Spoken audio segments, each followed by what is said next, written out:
Thanks giving roasted chicken ఇప్పుడే turn చేసేసి ఈ జ్యూసెస్ అంతా దీని మీద మళ్ళీ పోస్తుంది అనమాట. మళ్ళీ బేక్ చేయాలి.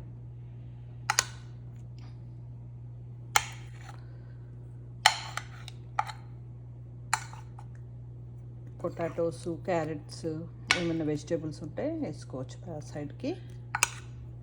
కుక్ అయ్యి చాలా టేస్టీగా ఉంటాయి అవి కూడా.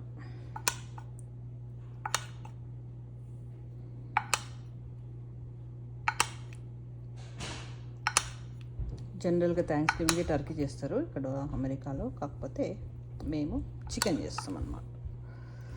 This is chicken.